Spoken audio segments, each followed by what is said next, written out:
Hello students of B Com third year corporate accounting में आज हम आपको न्यूमेरिकल कराएंगे। इसमें देखिए क्वेश्चन कल हमने खाली क्वेश्चन पढ़वाया था इसका, अब सुनिए दोबारा से। रचना company limited issued 10,000 equity shares of ₹10 each in the public on these shares ₹3 on application received on 15th April 2014, ₹3 on allotment received on 30 June 2014 and balance on calls received on 31st August 2014। इसका मतलब है रचना company limited ने 10 रुपये वाले 10,000 समता अंश जनता में निर्गमित किए। इन अंशों पर 3 रुपये आवेदन पर 15 अप्रैल 2014 को प्राप्त किए, 3 रुपये आवंटन पर 30 जून 2014 को प्राप्त किए तथा शेष राशि याचना पर 31 अगस्त 2014 को प्राप्त किए। Deepak, who is holder of 1000 shares, failed to pay allotment money on its due date, but on 31st August 2014 he paid the balance of allotment money with interest along with call money। दीपक, जो 1000 अंशों का धारक है, आवंटन राशि का भुगतान देय तिथि पर करने में असमर्थ रहा, लेकिन बाद में उसने याचना राशि के साथ आवंटन के अवशेष का भुगतान ब्याज सहित 31 अगस्त 2014 को कर दिया। अंतर्नियमों के अनुसार बकाया याचना पर 5% वार्षिक की दर से ब्याज प्राप्य है।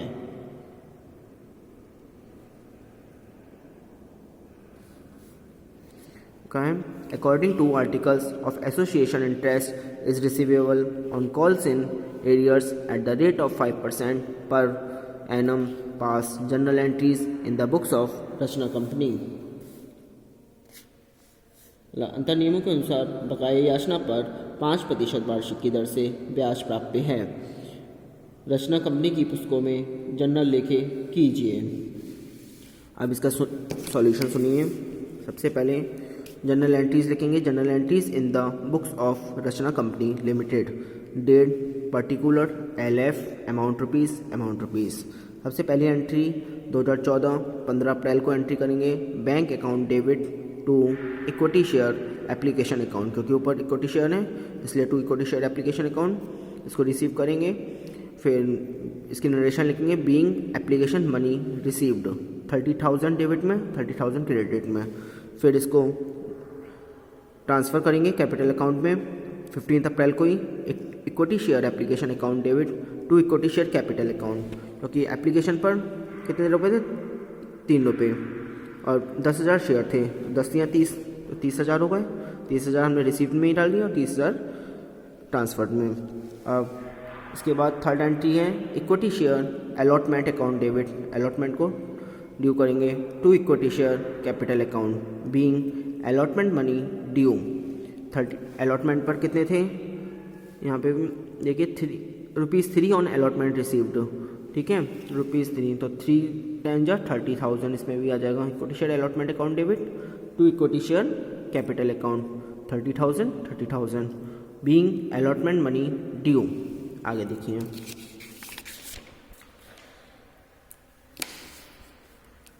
फिर 30 जून को इसको रिसीव करेंगे।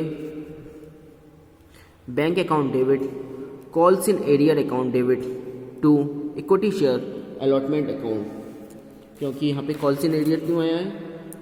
यहाँ पे बोल रहे हैं कि allotment received on 30 June 2014 and balance on call received on 31 August 2014। इसके बाद में Deepak, who is holder of 1000 shares, failed to pay allotment money on its due date, but on 31st August 2014 he paid the balance of allotment money with interest along with call money। तो इसमें हमने इसलिए calls in area 3000 1000 के हिसाब से 3 की multiply 3000 calls in arrear में और बैंक अकाउंट में 27,000, इक्विटी शेयर अलॉटमेंट में 30,000। Being allotment money received.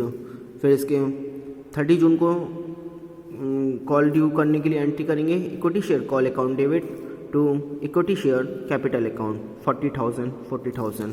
फिर 31 अगस्त को एंट्री करेंगे bank account debit to equity share call account 40,000। ये कॉल की जितनी थी शेष बैलेंस कह रहा था ना, तो 3 और 3 6 और 4 10, तो यानी 4 रुपीज़ के हिसाब से हो गए 40,000 हो गया। आप इसको रिसीव करेंगे bank account debit to calls in arrear account to interest on calls in arrear account. तो बैंक अकाउंट डेबिट में तो 3025 डाल देंगे, कॉल्स इन एरियर में 3000। इंटरेस्ट देखिए, जैसे इंटरेस्ट की कैलकुलेशन हम इंटरेस्ट बराबर 3000 इंटू 5 इंटू 2 मंथ का निकालेंगे, क्योंकि वो 31 अगस्त को हो गया था और वो 30 जून को, जून से अगस्त तक 2 मंथ हो गए। तो 3000 इंटू 5% करा है इंटू 2/100 इंटू 12। 2 से 12 को काटा है, 2 6 12, 6 से 30 को 6 5 30, 2 0 से 2 0 काट दिए, 5 5 25 रुपीज़ 25। तो इंटरेस्ट में हमारे 25, कॉल्स इन एरिया में 3000 और इसमें पूरे 3025 being calls in area with interest received. अब अगला देखिए, अगला हेडिंग आता है calls in advance and interest, अग्रिम याचना और ब्याज on receiving calls in advance. पहले सुनिए कॉल्स इन एडवांस के बारे में। अब सुनिए calls in advance and interest में, समटाइम्स शेयर होल्डर्स पे amount payable on shares before it is called by the company. This advance amount received is credited to a separate account called calls in advance account. Subsequently, when call is made by the company, when advance is adjusted for this following entries are made. इसको हिंदी में सुनिए। कभी कभी कुछ अंशधारी अंशों पर देय राशि कंपनी द्वारा मांगी जाने से पूर्व ही भेज देते हैं। इस प्रकार प्राप्त अग्रिम राशि एक पृथक खाते में जमा की जाती है, जिसे अग्रिम मांग खाता कॉल्स इन एडवांस अकाउंट कहते हैं। बाद में जब कंपनी द्वारा मांग की जाती है तो अग्रिम या पेशगी राशि को समायोजित कर लिया जाता है। इसके लिए निम्न जर्नल लिखे करते हैं। Bank account debit to calls in advance account being call money received in advance.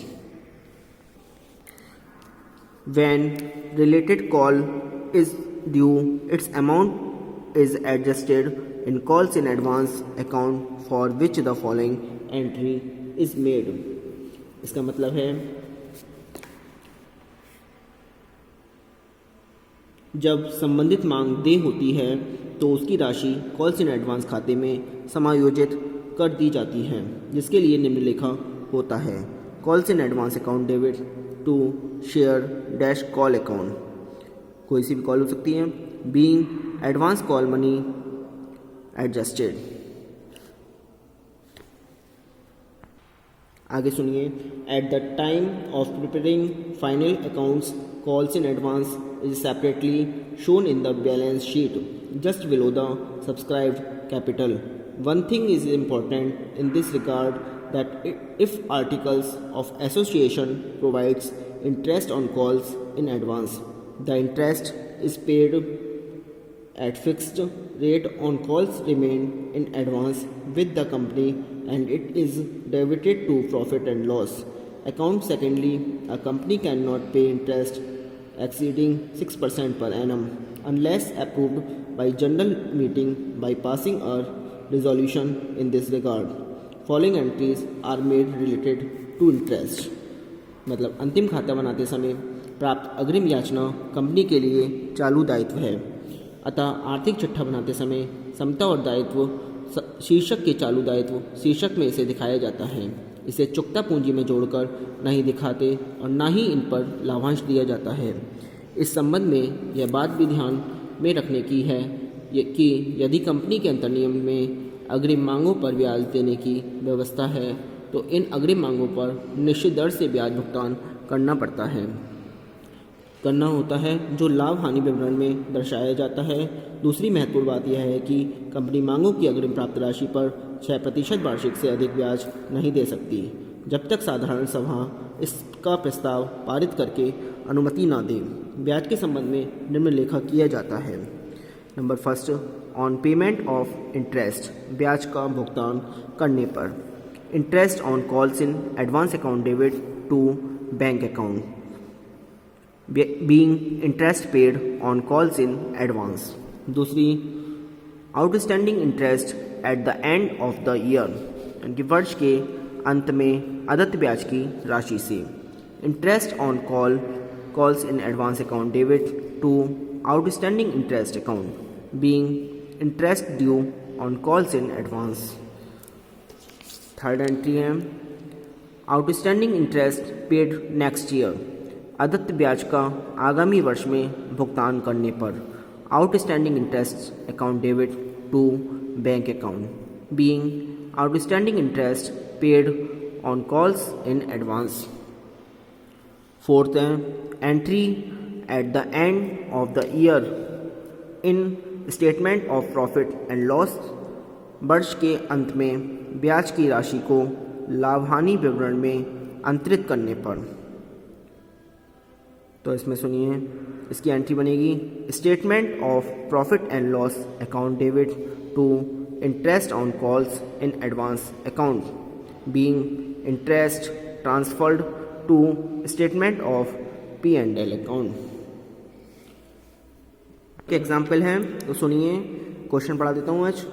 A limited company with an authorised capital of ₹10 lakh divided its shares of ₹100 each, issued 8,000 shares on which ₹25 was payable with application ₹25 on allotment and the balance in the two calls of equal amounts to be made each at an interval of 3 months. The whole issued was applied for an application, money received and the share allotted. One shareholder of 100 shares paid the entire sum payable on the shares in total while sending his allotment money. First call was made 3 months after allotment and final call was made after another 3 months. All the money was received except the final call money due from a shareholders of 50 shares. The articles of association provided that money received in advance of calls shall bear interest at 5% per annum, which was paid off. Give entries in cash book and journal entries of the company and prepare its first balance sheet. इसको हम अब कल कराएंगे। आज के लिए इतना ही। Thank you very much.